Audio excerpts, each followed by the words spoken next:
তখন আমি বললাম যে আমার ছোট দুই ভাই অনেক কষ্ট করতেছে, আমি চাই আমার মতন করে আমার ছোট দুই ভাইও মানুষ হোক,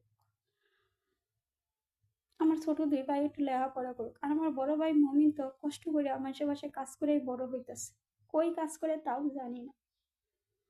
কিন্তু আমার বড় ভাই মমিন যখন কাজের থেকে নিয়ে আসে আমার বড় বোন জরিনা এবং বড় ভাই আলম, তখন আমার জন্য কিছু লুকায় লুকায় না, ওর মালিকে কিছু টাকা দেওয়ার কিছু খাওয়ার জন্য, সেই লুকায় না টাকা দিয়ে জমায় আমার জন্য কিছু সাজনি কিনে, কিছু খাবার কিনে, কিনা লুকায় লুকায় না এই খাবার এবং এই সাজনি গুলো আমার বড় ভাই মমিন আমার হাতে দেয়।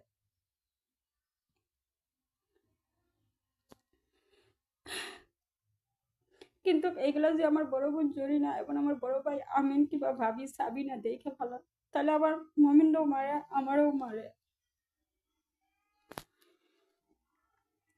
এভাবে আমাদের জীবন কাটে, আমি লেখাপড়ায় মানুষ হই ওই টিচারের কাছে। তারপর টিচার কি করলো, একদিন আমাকে বেতন দিল যে যাও তোমার ছোট দুই ভাইকে স্কুলে ভর্তি করো। তখন আমার ছোট দুই ভাইকে আমি স্কুলে ভর্তি করলাম, মাদ্রাসায় ভর্তি করলাম, আমার মাকে টাকা দিলাম, সৎ মাকে মাদ্রাসায় ভর্তি করলো, কিন্তু পড়লো না। একটা পড়লো না, আরেকটা পড়লো। মাদ্রাসায় হুজুরে খুব মারধর করতো, মাসের খাবারের বেতন দিতে পারে না, পড়ার টাকা দিতে পারে না। এসব অত্যাচার লাঞ্ছনা সহ্য করে মার খায়ও আমার ছোট ভাই একটা পড়ছে, আরেকটা পড়ে না, আরেকটা মানুষের বাসায় কাজ করে খাইয়ে বড় হচ্ছে। সে কিশোরী ভাবে এখন ধান খেতে, ধান কাটা, ধান চাষ করা এসব কাজ সে পছন্দ করে, ছোট থেকে এগুলা করে সে বড় হচ্ছে। আর আরেকটা না খায়া দিনের পর দিন মার খায়া অত্যাচার নির্যাতন আবার সহ্য করে, অপমান সহ্য করে সে লেখাপড়া করছে। এভাবে বড় হইতেছে, বড় হইতাছি আমরা তিন ভাই বোন।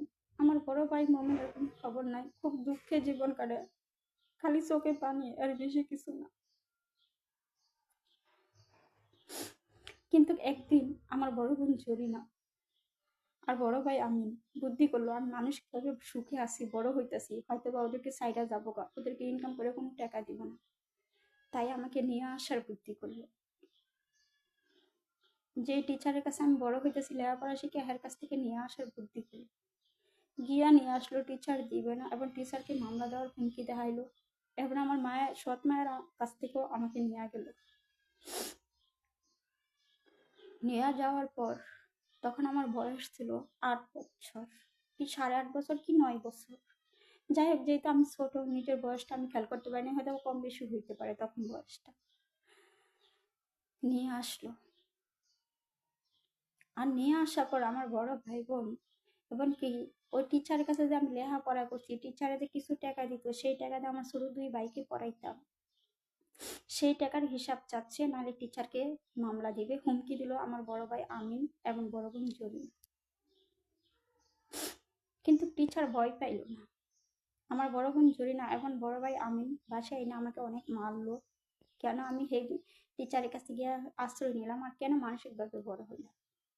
আমার ভাবি সাবিনা আমাকে বুকের উপরে উঠা আমাকে মাথা ওয়ালের মধ্যে বাড়ি দিল, নাক দেওয়া রক্ত এসে বললো, মুখ দেওয়া রক্ত এসে।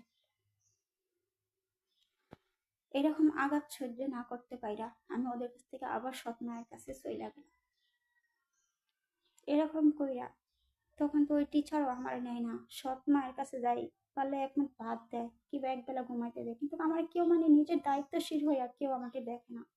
আর ভাই বোনের কাছে যে ক্ষুধার্ত ভাবে আসি, তারা আমাকে মাইরা তাড়াইয়া দেয়। এবার আমার পুরোনো একটা কাপড় নাই, ছেঁড়া একটা প্যান্ট ছিল, কিন্তু সে কাপড়টাও ফেল করে না। একটু খাবারের জন্য ক্ষুধার্ত ভাবে বড় ভাই আমি এবং বড় বোন জরিনার কাছে আসলে ওরা মাইরা তাড়াইয়া দেয়। ওই টিচারের কাছে কেন গেলাম, কেন লেখাপড়া শিখা মানুষ হইতে চাইলাম, এটাই ছিল আমার অপরাধ।